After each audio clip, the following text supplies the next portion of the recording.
নদীর ধারে অকাল হোলিতে মেতে উঠলেন চাচুল ১ নম্বর ব্লকের মহানন্দপুর অঞ্চলের কংগ্রেস নেতা কর্মীরা। কংগ্রেসের প্রতীকে জেতা পঞ্চায়েত সদস্য মৌদাস সরকার বোর্ড গঠনের সময় দল বদল করে তৃণমূলে গিয়ে প্রধান হয়েছিলেন। পঞ্চায়েত গঠন করেছিল তৃণমূল, কিন্তু দলবদলের আইন অনুযায়ী অঞ্চল কংগ্রেস নেতৃত্ব হাইকোর্টে মামলা করে। হাইকোর্টের নির্দেশ অনুযায়ী প্রধান পদ এবং সদস্য পদ খারিজ হয়েছে দলবদলু মৌদাস সরকারের। আর সেই নির্দেশ আসতে এই দিন কংগ্রেসের নেতা কর্মীরা উৎসবের আবহে মেতে উঠেছেন। তাদের দাবি বিশ্বাসঘাতকতার পরাজয় হয়েছে। এই মুহূর্তে পঞ্চায়েত গঠনের ব্যাপারে আশাবাদী কংগ্রেস। তারা তাকিয়ে রয়েছে ব্লক প্রশাসনের দিকে। কংগ্রেসের দাবি সংখ্যা তত্ত্বের বিচারে তারা এই মুহূর্তে এগিয়ে। চাচুল থেকে শানু ইসলামের রিপোর্ট, হিন্দি নিউজ। আমরা প্রথমত খুব আনন্দে সবাই আত্মহারা হয়ে গেছি এখন। কারণ হচ্ছে আমরা সবাই এতদিন ধরে যে দীর্ঘ সময় ধরে সবাই একসাথে থেকেছি। একজন আমাদের বিজেপি থেকে একজন এসেছে, তিনিও আমাদের যথেষ্টভাবে সাথ দিয়ে রেখেছেন এবং আমরা অনেক ধন্যবাদ জানাচ্ছি প্রশাসনকে যে আমাদেরকে সঠিকভাবে সহযোগিতা করেছে এবং হাইকোর্টের মাধ্যমে আমরা যেই পেয়েছি সঠিক শুভ, আমরা যে আজ যে আমরা এত মেতে উঠেছি, হাইকোর্টকে অনেকভাবে ধন্যবাদ জানাচ্ছি। এই মৌদাস সরকার যিনি প্রধান ছিলেন, তিনি কি আপনাদের দলেই জিতেছেন? হ্যাঁ, উনি আমাদের সিম্বল নিয়ে জিতেছেন। এমনকি প্রথমবার যখন আমরা টানা রাত 1টা পর্যন্ত পঞ্চায়েতে এসেছিলাম তখন ছিল, তারপরেও তিনি তার মতামত চেঞ্জ করে পরিবর্তন করার পর তিনি তৃণমূলের প্রধান হয়েছিল।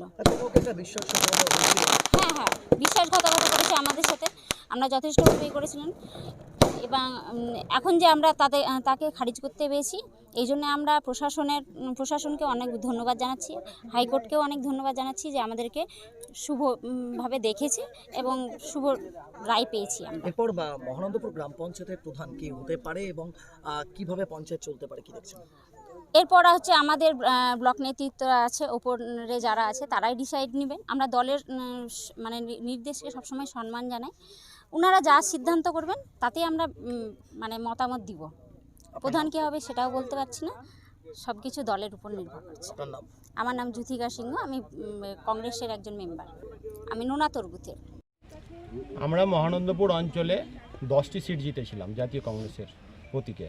তারই একজন সে মেম্বার ছিল আমাদের, কিন্তু যখন ভোট গঠন হয় সে লোভে পড়ে, কোনো কারণবশত সে লোভে পড়ে আমাদের দল থেকে গিয়ে তৃণমূলে গিয়ে নাম লিখিয়ে সে প্রধান হয়েছিল। যেহেতু আইনের পথে যদি চলে খুব ইজি হয়, যেহেতু আইনে আছে 1/3 যদি না যায় মেম্বার, তাহলে ওর মেম্বারশিপ খারিজ হবে। সেই হিসাবে আমরা হাইকোর্টে কেস করি। আমাদের অঞ্চল নেতৃত্ব হাইকোর্টে কেস করে, সেই হাইকোর্টেরই রায় এসেছে, তার সদস্যপদ খারিজ হয়েছে। তাহলে এই মুহূর্তে কি পরিস্থিতি থাকছে ওই পঞ্চায়েতে এবং আপনারা পঞ্চায়েত গঠনের ব্যাপারে কতটা আশাবাদী? আমরা পঞ্চায়েত গঠনের ব্যাপারে পুরোপুরি আশাবাদী এই জন্যই যে আমাদের কাছে ম্যাজিক ফিগার আছে, আমাদের কাছে মেজরিটি পার্সেন্ট আছে। কারণ যে মহানন্দপুর পঞ্চায়েত 20টা বিশিষ্ট আসন, সেখানে একটা বিজেপি, একটা সিপিএম, আর বাদবাকি হচ্ছে 18টার মধ্যে আজকের 21টার মধ্যে 18টার মধ্যে 9টা আমাদের কাছে, আর 10টা আমাদের কাছে এখন মেজরিটি পার্সেন্ট আছে। আজকেই যদি আমাদেরকে বিডিও সাহেব ডাকেন যে আপনাদের যে মেজরিটি পার্সেন্ট আছে সেটা প্রুভ করার যদি উনি বলেন, তাহলে আমরা নিশ্চয়ই প্রুভ করব এবং প্রধান আগামী দিনে আমাদের হবে। এবং এক্ষেত্রে প্রশাসন কি জানিয়েছে আপনাদেরকে?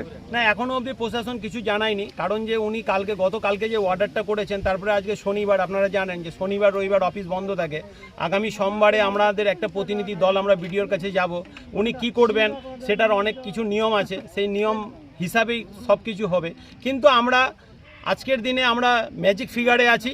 বিডিও সাহেব আমাদেরকে যখনই আমাদের মেম্বারশিপ বলবেন যে আপনারা আপনাদের মেজরিটি উনি যদি দেখাতে বলেন, সোমবারই দেখাতে বলেন, আমরা সোমবারই দেখাতে পারবো এবং প্রধান আমাদের হবে।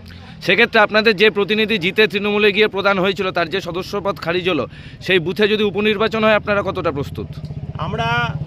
আমরা প্রস্তুত। আমাদের যে এখানে মেম্বারটা দেখতে পাচ্ছেন, আপনাকে একটা কথা বলি, যখন উনি প্রধান হলেন, প্রধান হওয়ার পর থেকে উনি এটা জানতে পারতেন যে ওনার পদ খারিজ হবে। সেই হিসাবে আমাদের মেম্বারদেরকে প্রত্যেককে ইন্ডিভিজুয়াল যা লোভ দেখিয়েছে, কিন্তু আমি ধন্যবাদ জানাচ্ছি আমাদের মেম্বারদেরকে, আমাদের অঞ্চল নেতৃত্বকে, অঞ্চল প্রেসিডেন্টকে।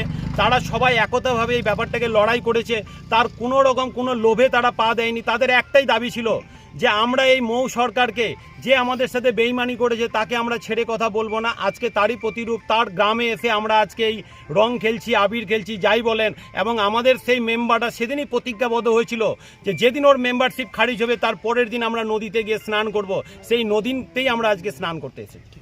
আপনার নাম?